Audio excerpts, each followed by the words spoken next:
Good afternoon and welcome everybody to our essential digital skills preparation for life and work panel session. This is an online webinar which is part of the Education and Training Foundation EDS CPD programme. And we're very pleased today to have three experts with us on the panel, and they'll be introducing themselves to you in just a minute. So welcome everyone. Today's facilitators are myself, I'm Mary, and I have worked in adult education for most of my working life in ESOL and in ICT and in a variety of organisations and on digital inclusion. And I very recently joined the Education and Training Foundation delivery team for this CPD programme. Dawn, would you like to introduce yourself? Yep. Thank you, Mary. I'm Dawn Buzzard. I've worked in the further education sector for around about 30 years. I've been working with the Education and Training Foundation for the last 5 years and on the Essential Digital Skills programme since it first started. And then this year I've joined the CPD delivery team. So welcome, Mary, and I hope you have a good afternoon.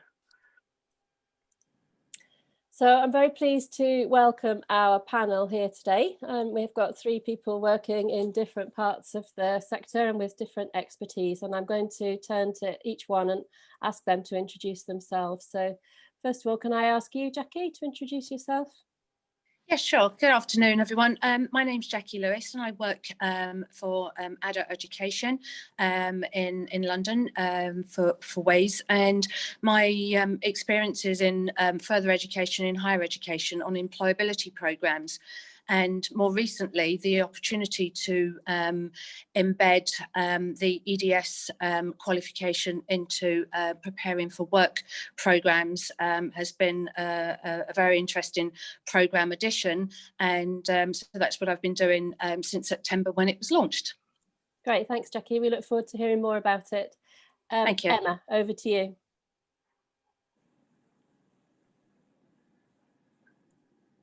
I don't think we've got sound, Emma. Can you unmute? Sorry, yes, I was muted. Okay, hi everyone. So my name's Emma. I work for Manchester Adult Education Service. I'm preparation for work, curriculum manager and digital skills curriculum manager. So part of my role is developing programmes of activity to meet the needs of Manchester residents with a particular focus on supporting residents to get into work, to progress into work and to access the opportunities of the internet. Great, thank you. Last but not least then, Daniel. Hi everyone, I'm Dan. I'm a digital practice advisor at Nottingham Trent University. In a very small nutshell, I identify and analyse digital practice and capability needs, but also that involves learning design and coaching as well. I'm soon to be an external quality assurer for the Essential Digital Skills qualifications with my awarding body Asynchronous Tools, and some of the involvement, I reviewed ETFs, EDS modules, and the accompanying, I reviewed the accompanying preparation for life and work EDS guide. Thanks very much, Daniel, and thanks again to everybody for coming along to talk about EDS today. We've got three key questions which we're going to look at. Our first question, digital skills are needed for many aspects of everyday life, and the majority of jobs expect at least basic digital skills. What are the benefits for learners of the Essential Digital Skills course, Edsq, or for life and work? Daniel, would you like to start us off?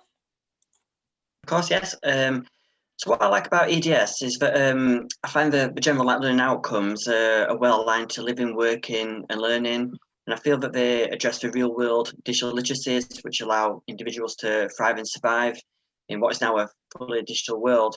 They don't just address the importance of digital, but the understanding of the why and the purpose of digital, and developing practical skills in being effective in the basics of digital and online, whether that is for supporting lifestyle circumstances, developing employability prospects, or accessing and participating in online learning. I truly believe they will enable and empower digital confidence and competence in adult learners. Great, thank you. Emma, how about you? What's your... So I'll unmute this time. So yeah, at Manchester Adult Education, we've got a longer scheme of work, a longer course. It's over 12 weeks with 2 sessions a week, in a very much a blended model. So 1 session in the classroom and 1 session delivered asynchronously, so by distance. And it's very much a task-based scheme of work at the moment, just trying to get the elements of EDS working together within each session. So how we would use digital these days anyway, so not in isolation, but really trying to reflect what our learners need to use digital for. And we also have mixed levels, so we'll have the entry level with the level 1 in the same sessions, which can be challenging, but I think we're getting there with that. And so we already have mixed levels within the class, but we also have mixed motives. So we would have people who have a clear life motive for joining the course, and others who have a clear preparation for work motive for joining the course. And I think that's the beauty of the essential digital skills, is there's so much scope within the framework that you can really address different needs and different reasons for wanting to improve digital skills from different angles. So an example of that would be just thinking of what our learners are doing and what they're enjoying at the moment, from a work perspective. We're in this remote environment, so it's really useful for our learners that are coming through to learn how they can, use the cloud instead of saving locally, how they can do video calling, instead of all communication being via email or face-to-face meetings. So really looking at that, and the creating and editing on collaborative documents as well. From a live angle, we're probably one of the few curriculum areas at Manchester Education where, it's not all about outcomes for work. We have a real strong digital inclusion piece in Manchester at the moment, like other areas of the country. So it's just helping people to connect, how to, access services, how to transact online. So I think that's been welcomed positively by those learners that might have some concerns about going online and, identity theft, putting details in, and how we can teach them and show them how to do that safely, really. Great, it's good. Yeah, it's really interesting to hear the kind of the real life theme coming through there. And I think Daniel mentioned it. And when the framework and the standards were put together, real life was actually a bit different. But the real life tasks that you've described for your learners there, are what we're all facing today. So thank you. Jackie, would you like to add to that? Yes, I'd echo a lot of what Daniel and Emma have said about the real life examples and experience with the EDS. It's embedded within short courses, vocational courses that we deliver here, as well as other departments working with EDS, with ESOL, and on an individual basis as an individual programme. But my focus is working with vocational programmes, and we've introduced the EDS qualification level 1 in particular for my programmes, where the learners are generally recruited and assessed for level 1 for the programmes that I deliver, and therefore they come on board and in isolation at first delivered the EDS to make sure that I followed all the components, all the standards, and didn't miss any of them in detail. And the second time round, introducing it where it was embedded into the programme, so that from day one the learner is logging on, making folders, making files, and really encapsulating a real life experience of going into work and using tech using digital devices and what they would need to do, and all the standards incorporate lots of really engaging information and important relevant information that's needed for life and for personal, for work and for life, and also the different levels of students. So even though it's a level 1, you still have some that are more advanced at the digital skills and those that are less advanced at it. So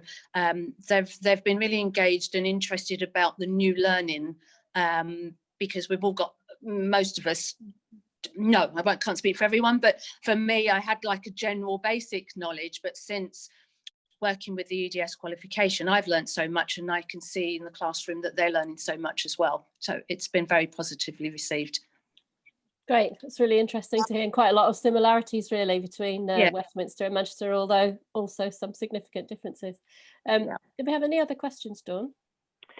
So this one is kind of a very general question, sort of related to largely what Emma and Jackie have been talking about, but much more focused on recruitment. So this question is about, how did you go about recruiting learners to those essential digital skills programs, particularly when they were run as independent programs in isolation? Shall we start with Emma on that one? Yeah, so it's no surprise that I think, given the situation that we're in at the moment in terms of digital, that we've seen a lot more learners than previous years coming through. So those we have a smart survey inquiry form that learners will complete, and that's publicised on our website, social media. And from that, we pick up those inquiries. We will phone the learners. We'll have a conversation with them about their experiences with digital, what they've done before, what they want to be doing next, whether it's a course that they want, and so on. And so we will direct people to the course where appropriate.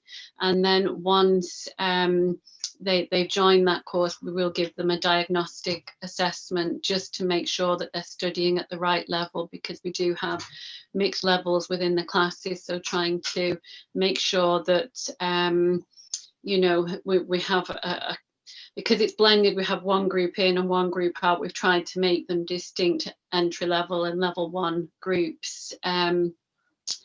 We didn't have that at the beginning in September, you know, so we've learned already for our second cohorts that we need to do a little bit more of an assessment just to make sure they're at the right level.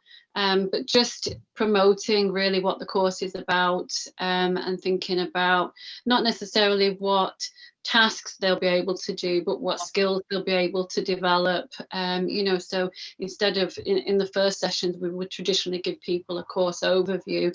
Now we give them a skills overview with the idea that they can go to, you know, an employer, or they can go away and tell family and friends what they're now able to do, and just talk a bit more about the skills. I think because it's not platform specific, you know, we're using G Suite for Education, but you know, when we're on site, we can do some things in Word. So it's really teaching people the skills, and not that they can just do that on that platform for that task. So I think promoting that has been good for us in gathering that information and attracting learners from different parts of the city. Thanks. I think that the question of assessment and diagnostic assessment has come up a few times in discussions around EDS. So Emma has been kind enough to share the assessments from Manchester Adult Education on our community of practice, which you can find on the enhanced digital teaching platform. So thanks for that. Jackie, what about recruitment to your courses? So recruitment to our courses, because they are run with the support of the local job centres, they're recruited through the job centres.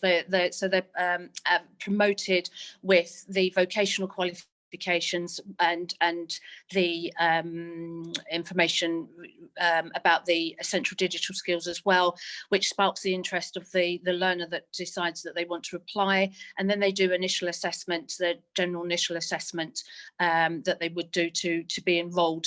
The programs that I deliver are at level 1, so the learner needs to pass at level 1 for the entry for the programs, and then they come on board. And then we use the we're working with the Gateway awarding body, and other awarding bodies are available as well, but we work with the Gateway awarding body, and we have the opportunity to use their diagnostic for the learners to ascertain kind of the level of understanding that they have a starting point for digital skills, which is very useful. Absolutely. Okay, thank you. Okay. There are some links that accompany this recording, and they will take you to those diagnostic tests, and you can find more information about them again on the Community of Practice, including Jackie has been kind enough to share with us her scheme of work for her level 1 course. Thank you. Okay, I think I'm going to move on to our second question.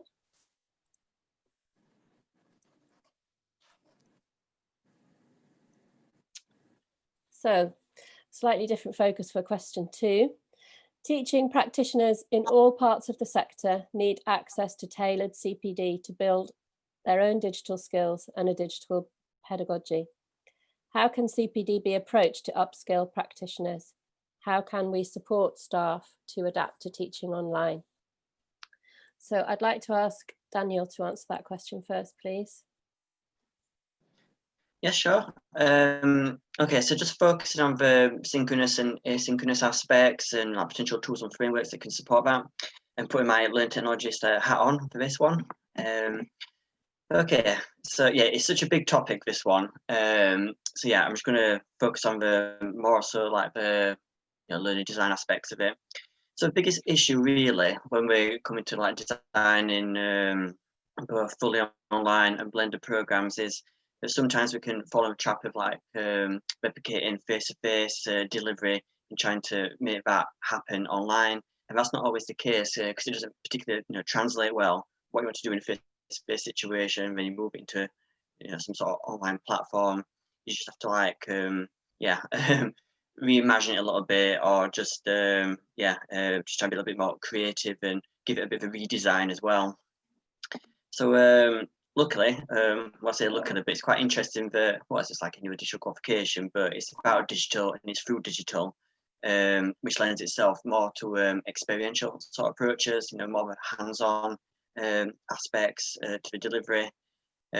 So in this sense, what Emma was mentioning a bit earlier on about the asynchronous based tasks, I think they will particularly lend themselves well in this situation. So if we're looking at focusing on the preparation for life and work pathway specifically, that in itself would lend itself well for more project-based learning and scaffolded tasks, both online and offline. So you need not to forget about the offline element and where learners can potentially be learning just generally offline. Any opportunities where naturally occurring learning evidence can be collected through that process as well. So okay, so to get off to the right start, as I say, with designing for digital and online, I would recommend considering it and thinking about it at the outset. So designing for digital within your scheme of works and your general course planning, because it gives you more flexibility that way to should any of the pandemics or other situations like that happen, you've got more scope and like I say, general flexibility to move your delivery and your content in various ways. But I do realise that it's digital, and just like the nature of the qualification, that depends on how confident and competent you are, your own digital abilities.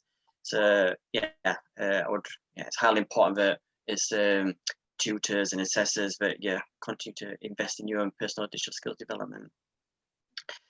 But generally to achieve this, I tend to use a combination of approaches when it comes to online course design or course design in general.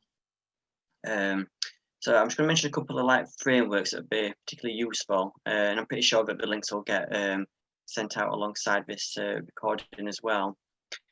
So to help create like a bit of a blueprint for online program, like I said, I recommend Carpe Diem by Gilly Salmon, and that's by nature it's a collaborative process where it's multidisciplinary in the sense it brings not just like people like myself, but tutors and other people across the organisation, like librarians, for example, in the IT department, and just various other roles that contribute to that, to the success of that program.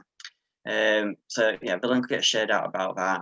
And I'm missing a lot of steps out here because it's such a big topic and process. But what it allows you to do as well is it's got a strong focus on the audience. It's like the learning persona. And that's particularly especially looking at beyond this pathway, preparation for life and work. We can really understand who are the learners coming to the program. You can best design those learning activities as well as the teaching throughout that entire program. And it just allows you to address any educational problems and issues that might arise throughout that, and it can be creative and about solution development throughout it. Carpe Diem. So some of the things I include in there is dialogues individually, but what that allows you to do is to break down your course or your lesson into as I said there, 6 learning types which are typical in an educational setting.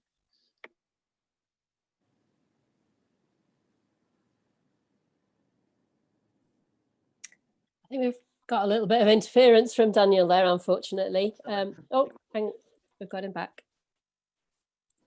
Hello. Can you hear us, Daniel? Sorry, I think I lost connection.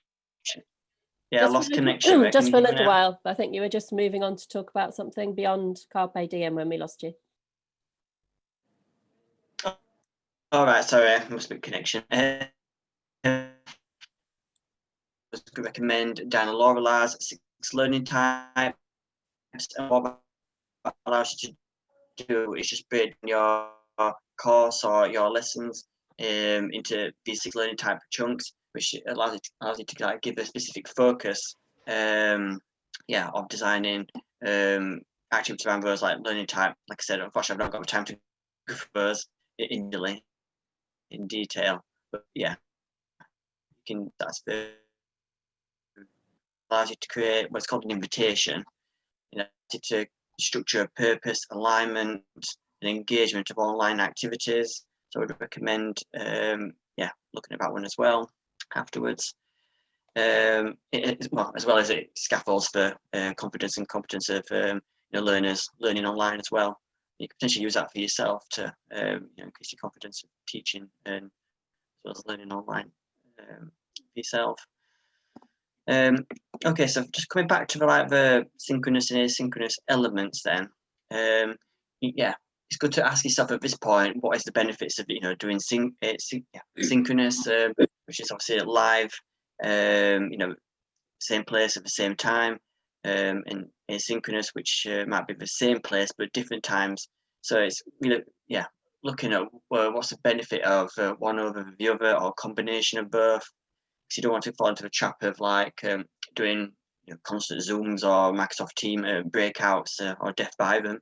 You need to have like a variety of learning types for your online programs. So moving on to some tools then to support synchronous. So it depends on what organisation you are. Like Emma mentioned earlier on about having G Suite as the main platform, or it could be Microsoft. But regardless, I would recommend using supported tools and systems you've got in your organisation, because if you do fall into any issues or problems, you need some support there, organisational level. But typically for synchronous tools, I would recommend, I'm not a user of the G Suite, but I know that it's a good platform to to deliver online teaching, synchronous teaching, shall I say. But Microsoft Teams and all-in-one as well, you can achieve that. And it just gives you all the right functionality to deliver, teach, when you can check engagement and understanding through there as well. So asynchronous tools, I would recommend, or highly recommend, H5P. But just a word of caution on that one. There's a free site to it, but I would recommend creating content on there and hosting it. Do ask your organisation first if you've got access to it, and see if you can get the permissions to use it. But basically, that allows you to create self-directed e-learning, content and materials with rich content types. So I recommend that. But then think about, again, the activity side of stuff, where you can potentially create collaborative online activities where people come together to brainstorm, stuff like Padlet, which you might be familiar with or heard of. And again, you've got like collaborative documents like Microsoft or Google within there. Again, it doesn't always have to be live. And you still got like your virtual learning environment. There's some really good functionality there that you can create learning activities and assessments within there. So yeah, just to round off, and if you are privileged to have a learning technologist or a learning designer of some kind in your organisation, I would recommend reaching out to them, because they will help you to think about all these elements that I've just mentioned. So it's worth just reaching out to those, or roles are very much like those in the organisation. And all the things I've just mentioned as well do feature in my book, which is Learning Technology Handbook for FE Teachers and Assessors. But do feel free to reach out to me as well for the community of practice, or my social media networks like LinkedIn and Twitter, to talk about those in more context. So yeah, pass on to Jackie next. Yeah, thanks very much, Daniel. Gosh, that was a lot of information, well packed up. And you're quite right, those links are on the community of practice. I'm sure lots of people want to follow up with the challenges that we have at the minute in terms of learning design. Yes, I think it'd be interesting to hear from you, Jackie. I know that you have done a lot of upskilling of yourself, so it'd be good to hear about that and anything happened in Westminster. Okay, yes. So so we talk about upskilling and CPD. So when I was asked to deliver the programme, I was like, I know the basics of digital skills, but recognising the standards, I needed to know a lot more. So I used the education for training modules that you yourselves have for CPD, and found them very, very engaging and very, very interesting. Covering all the different standards, tapping into each of them, looking at the resource, looking at questioning, looking at information, also taking the quizzes. And the benefit of going through the modules is also that you get some badges at the end of each one to be awarded to say that you've completed them. So I used all the modules, some more than others, some where I felt more confident. I may have skipped a lot of the resource and gone straight to quizzes, just to see that I've captured, or that I do have a good understanding, to be able to relay that to the learners and add it to the scheme of work and to the lesson plan, and then to the practical elements of it. But I found them very, very useful, and I do think that for those that have been asked to deliver, and you've got a fair of all the information that's needed, as a good starting point to support you with, as I said, all the 5 standards. It really kind of the modules do set you up with good resource. You've got the teaching examplers there that are very useful for tips on how to approach some of the subjects, and lots of very useful links on the back end of the modules as well. So that's how I managed to upskill myself and give myself the confidence to go out there and deliver the EDS qualification. Thanks, Jackie. Just for the benefit of those listening, the modules are on the Enhanced Digital Teaching platform, and they are very flexible. So I think Jackie would agree, you can do it at your own time and pace, can't you? Which is one of the benefits of That's right, because you do sorry, just cutting in there, you do initial assessment of your own, you do a self-assessment of your knowledge and skills first, and then it sort of draws on what you've said, what you've inputted. It gives you an output of what level or what modules you really might need to go and focus on. However, I sort of pitched myself at a lower level just so I could get in and see all of them, and they were there anyway. And then, as I said, those that I was less confident drilled down into deeper learning, and those that I was more confident, I was able to skip and still use and still utilise and still have a look, but didn't get my badges for those ones because I kind of skipped through more quickly. But good, definitely good resource there. Great, thank you.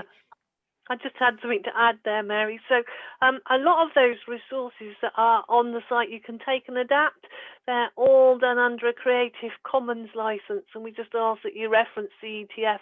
And if you adapt them, that perhaps you drop those new resources into the community of practice so we can share them more widely.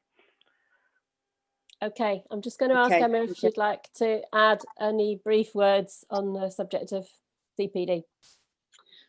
Just to say, really, like Jackie, so all the digital skills tutors completed the CPD on ETF to prepare for the EDS. So we asked all the tutors to do that whilst we were in lockdown, and it was really good preparation for us when we were planning and getting ready to deliver the to deliver the new programme and the qualification from September. So we've done a lot of work on that, and then also thinking about, how you deliver different elements of EDS. Again, certain parts of the framework and criteria, how can you do it? Things like the two-step verification, or, how is that possible? So really thinking creatively around that. And then going back to what Daniel said, we are doing a blended approach in Manchester, so how can we do the asynchronous and the synchronous learning and get it right on both sessions? So we've done a lot of training around online learning, which, your digital skills tutor, but you've always done it face to face, and it is different doing it online, either live or, what makes sense to you. Does it make sense as, as an instruction or a task in Google Classroom? So a lot of work that's been done around that, upskilling tutors around the asynchronous side of teaching EDS for us. Yeah. Great, thank you. And thanks everybody really for a lot of good advice there. I'm going to move on to our third question now.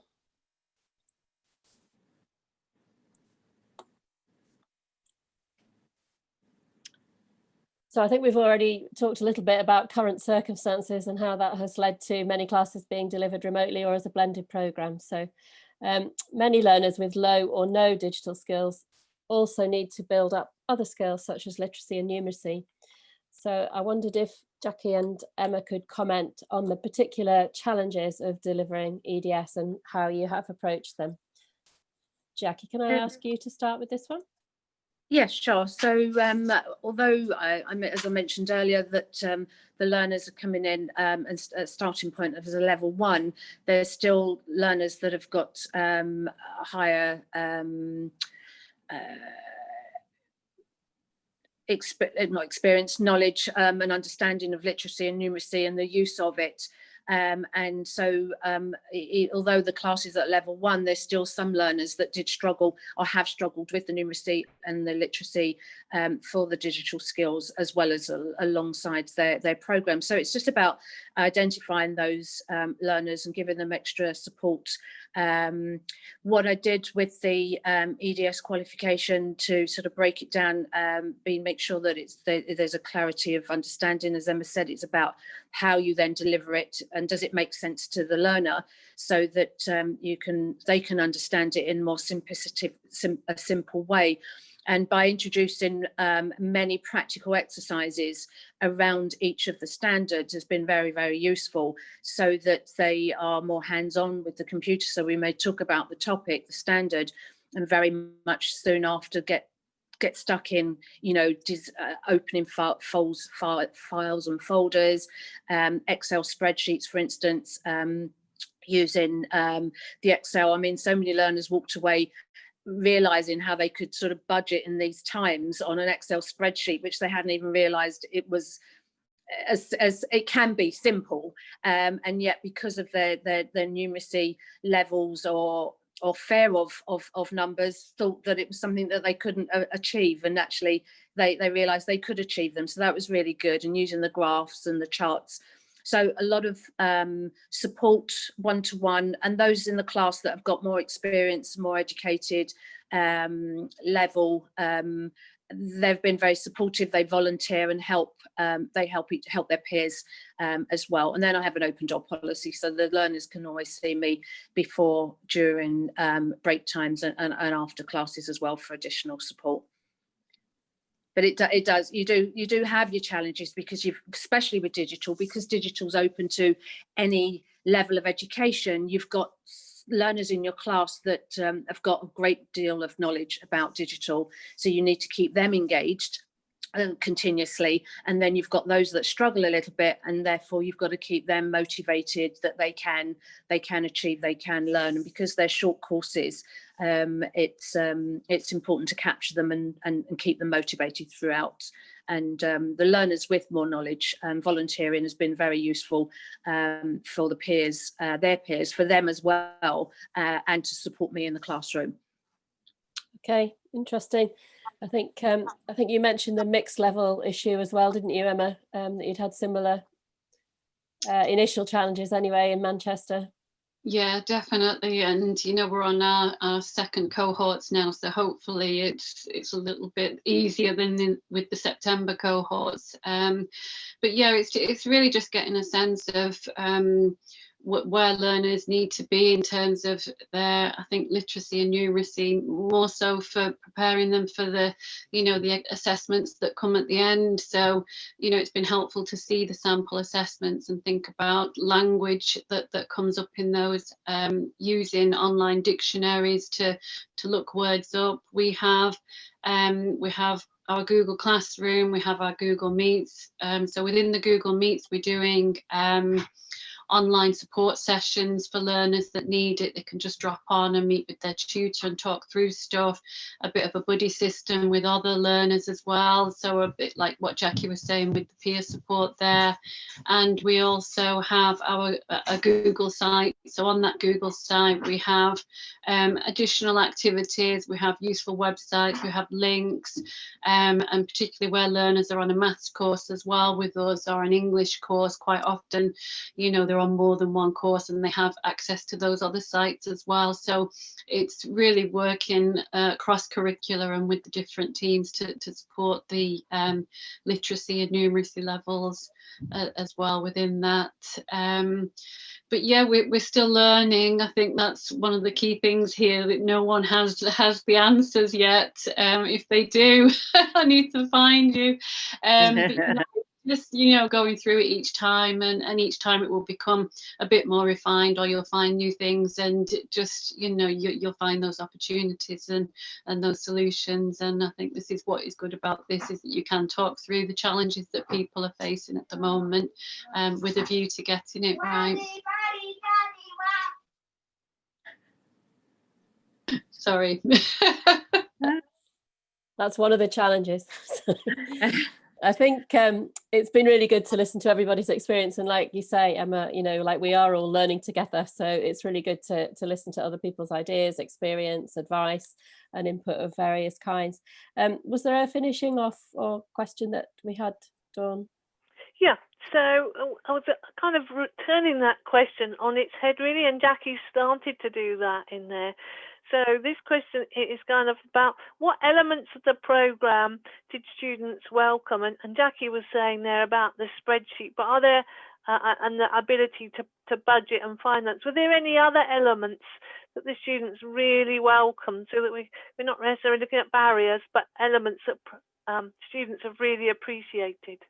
Yes, definitely. So especially for thinking about work, so the creating and editing section, which includes the spreadsheets as well, that's the numeracy part of it, but digital, working with digital, playing, editing photos or making posters, creating flyers for interest, presentations, PowerPoint, very, very interesting. All the different animation and fonts and playing, just really being adventurous with all the tools that are on the applications that perhaps they didn't know, or seen a presentation, thought, oh, I wonder how that happens, and there they were creating their own, very much they found that really interesting. And also at the end of each day, or most days, they get an opportunity to present back in whichever form they wanted. So they were able to create PowerPoint, say 4 slides, for example, or a flyer on the topic of the day, and present back and get feedback from their peers and applause and make them feel that they were achieving. So good practice and good application and reflection from the activities that we put in place. Thanks. I like the be adventurous. That sounds a good idea. Emma, do you want to add anything to that?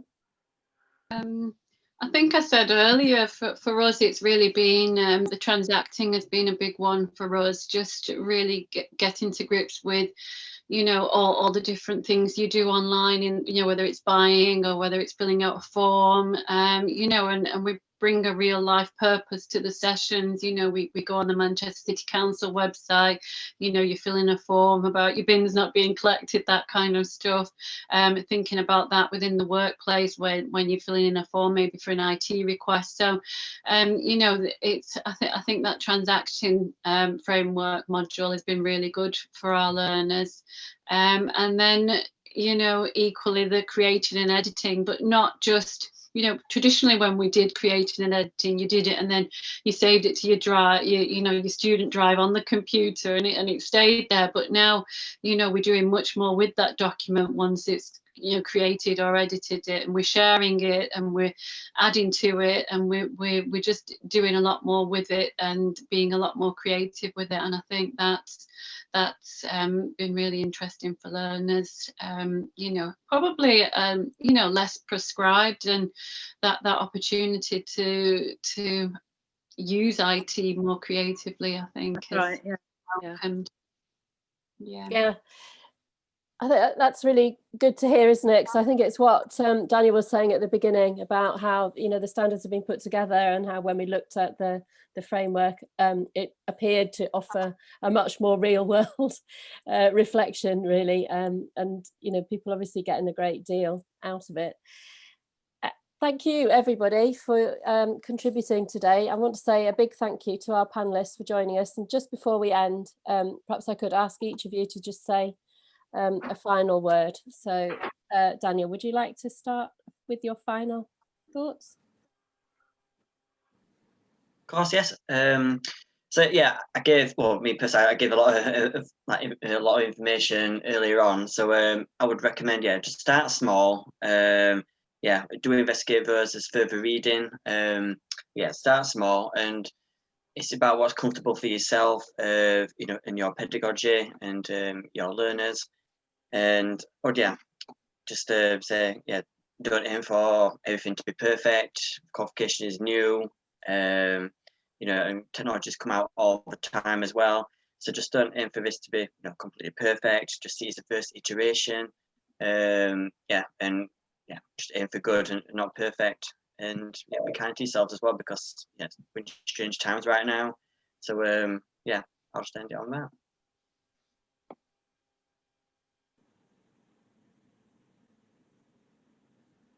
Emma, do you want to add to that? Yeah, so again, just very similar to Daniel, you know, it is very new. You know, don't be afraid to start and change it. We're on our 3rd scheme of work in Manchester. We started with a very linear module by module scheme of work, and now we're moving to a task-based scheme of work, and we were at a portfolio, and now we're at assessment. So we're continually changing, and it will evolve and change, and you can just always take these learnings and apply it to future cohorts. So, you know, manage your learners' expectations, manage your own expectations. It is very new. We didn't expect it to be perfect first time.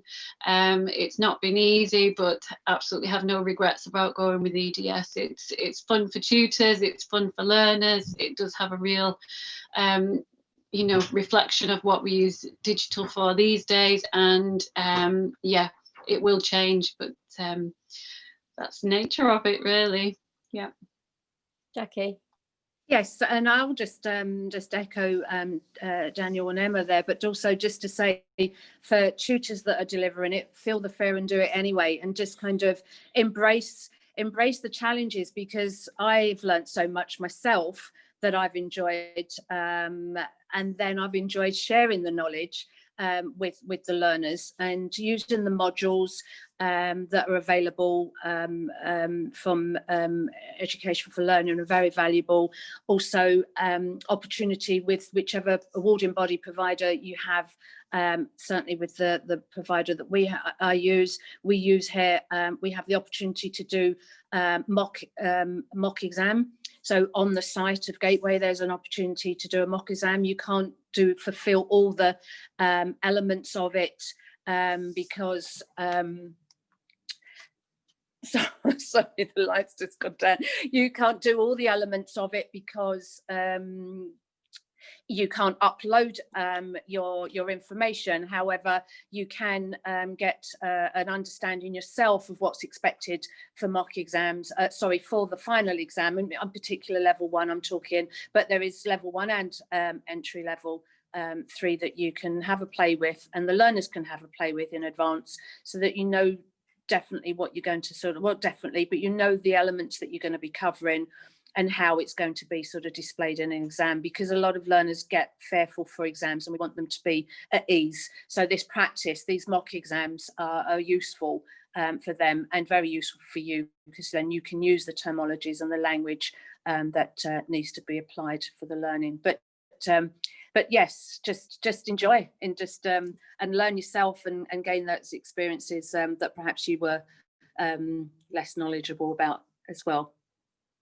Well, thank you very much. I mean, it's been really, really interesting, and also great to hear such incredibly positive stories, and you know, a really good approach, I think, to both organising and designing the learning that we're offering to learners, but also the kind of experiences that learners have had where you've been delivering this very new qualification. It's been fascinating. Dawn, is there anything you want to add, or anything that we need to? No, I thought it was a fantastic session. Lots of good tips in there, and I really just recommend that people look at our links document on the Community of Practice to follow up. There was a lot packed in here, and it's a lot to take away and get up to speed with. But thank you very much to everybody that's taken part today. Thank you. Thank you. And Thank you. just to say that this is the first of a series of events in this Preparation for Life and Work pathway, and there are further events to come on the Education and Training Foundation website if you have a look there. Thanks once more to all our panel members today, and goodbye.